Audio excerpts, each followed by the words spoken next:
Okay, so this is the last part of the tutorial.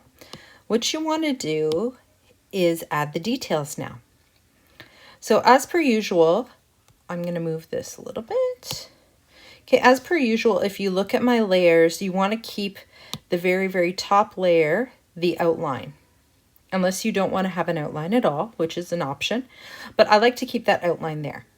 Now, if you look here, what I've done is I've added all the shadows. I've added all of the background. Everything has been smoothed out.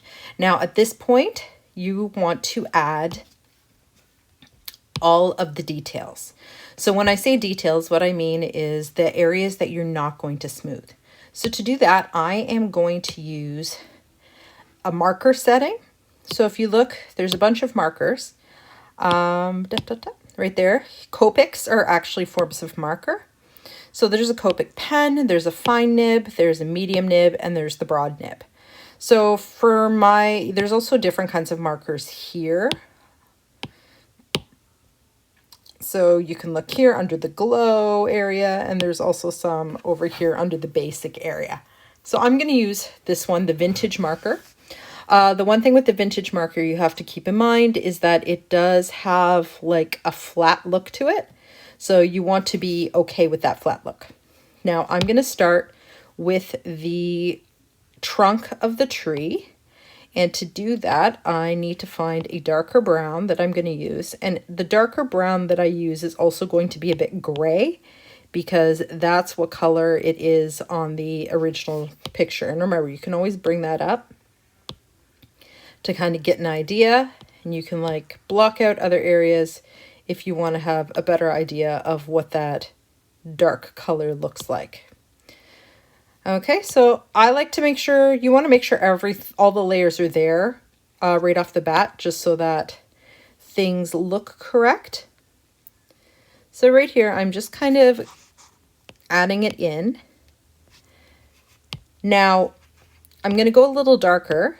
Like I said, it's gray, but I can go a little bit darker because if you look, this area seems very, very, like it's still a very brown color. And if you look at the original picture, it's almost, you can't tell it's brown. We just know it's brown because the tree is brown. So when I'm doing this, I'm drawing this or painting this with a very designy look to it, which means that I'm not really focusing on a lot of melding and texture. I'm focusing on keeping some areas dark and keeping some areas light. So if you look at what I'm doing here, I'm just going to the underside, I'm highlighting it. Over here, I'm going to smooth that out a little bit. Oh, sorry, that's way too much. So I have to minimize that. I'm just going to smooth this out a little bit because it's looking way too blocky. Okay, so, and then once that's done, I'm going to take other colors. So now I'm going to take that finer marker and I'm going to lighten this up. And then I'm going to use that finer marker to create some more detail. Okay, so please remember that if you've ever seen a tree before, there's a lot of trunk on the tree. And we want to make sure that that's acknowledged, that we're not just blocking it all out. Okay, and you can do this too by doing the general shape of a tree. So it's almost like long loops. And it gives texture to the tree. Remember, we are not trying to recreate something exactly. You can if you really want to, but I don't like those kind of paintings. So what I'm doing is almost like a very graphic-y looking painting. Oops, let's go backspace on that. So right now I'm just adding some texture to this tree.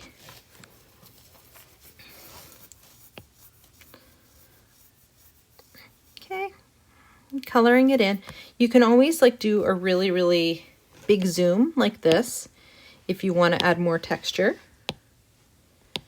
And then there's always like a lighter area. So I'm just gonna go for lighter brown. It's a little bit lighter. And then use that to create my highlights. I might actually, so one of the other things you can do is I switched over to the pencil here because the pencil has a more rough look, like almost like a textured look, and I want to use that. Okay, so if you see what I'm doing here, like I'm using this textured look to just kind of give it that, you know, feel. That's the cool part about having so many different brushes, is that you can use those brushes however you see fit. And I don't like what I just did, so that I can always backspace, which is kind of awesome. Now, I'm going to do both of these trees with the same general feeling here. So if you look, this is me doing the other tree as well. I like this tree is more in the background, so I don't really have to worry about it as much. But it is still a tree, so I want to make sure that it's got a little bit of that textured look. I mean, I've kind of faked it a bit. This one isn't nearly as full, if you look at the original picture, as the one that I was just drawing. But that's fine. We can just fake it a little bit. Just kind of ease this up. I'm going to try this. There it is. All right. And because I did that, I'll go back and fix it later. Okay, so moving on from this general position, like obviously you would keep doing this and keep adding on to the detail until you're satisfied.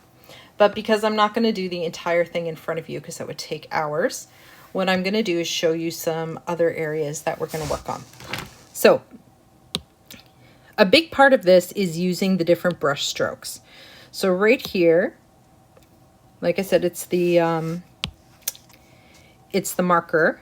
I'm going to go with the green. I'm going to go with a dark green color, very, very dark. And now I'm going to add little swatches to actually make it look more like leaves, all right? So if you look, I'm just adding these little swatches. And the cool part about markers is that markers are actually pretty transparent when you're using them. So I can use these markers and they can go over certain areas, but they're still going to be transparent. And they kind of like layer up into an interesting look, and they'll just darken areas and lighten areas. So because I've already used the smooth blender to create that kind of soft area, now I can just use the marker to create texture. Now you don't have to just use a marker. There's other things you can use. This one is the airbrush. So if I go to a very, very sharp airbrush area, I can do this.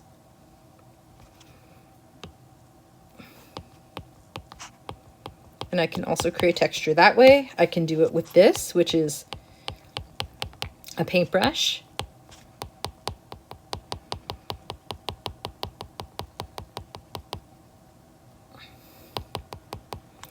Okay, and then like, if you want, just try it with a bunch of different things. Find out which one you like.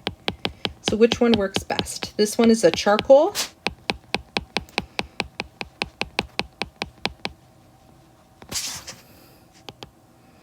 Okay, you want to make sure that you're using whichever one you think is going to work best for you. And you don't have to be married to one certain brush. You can try a bunch of them.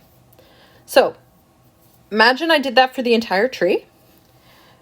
Now I'm going to add another layer because I'm not going to work on this tree anymore. And I'm going to start working on the grass. So at this point, you're really going to need to look at your original picture, whether that means with all of the layers there or not. And you're going to do the exact same thing there. You're going to start adding details to the grass. Okay, I go to this blank layer. I still have that dark color, which is cool. I think I'm going to use it.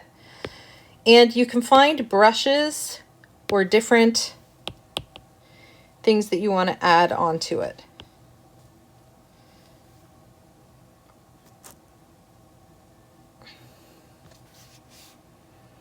Okay, so if you're looking what I'm doing, I'm going to move this layer up so that it's at the top. It's sitting on top of everything, which is kind of what you have to do. Sorry, 1 second.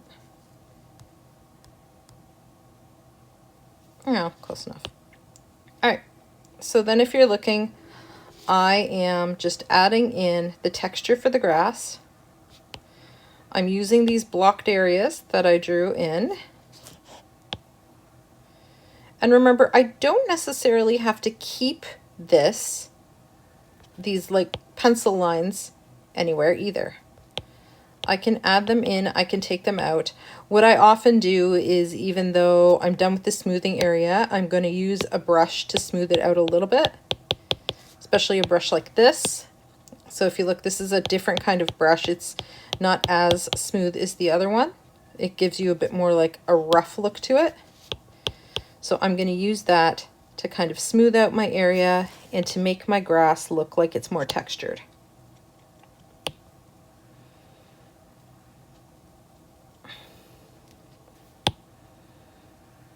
And the key here is to just keep adding on.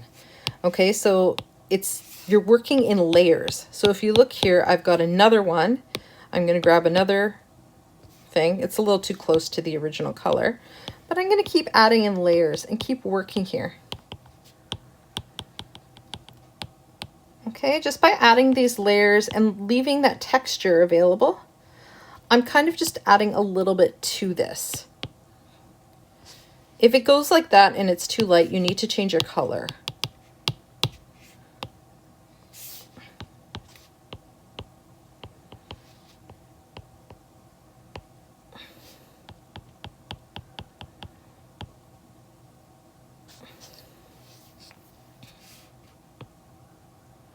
See, that's without the pencil outline, so you might want to even keep that. The idea is you can just add or take away as you see fit.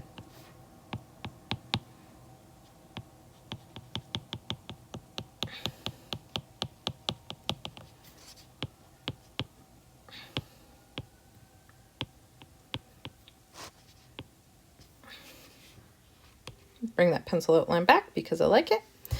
So at this point, it's all going to be add, smooth, take away, add, smooth, take away. It's almost like a continuous building on top of each other to get that done. There's no right or wrong way necessarily to do this.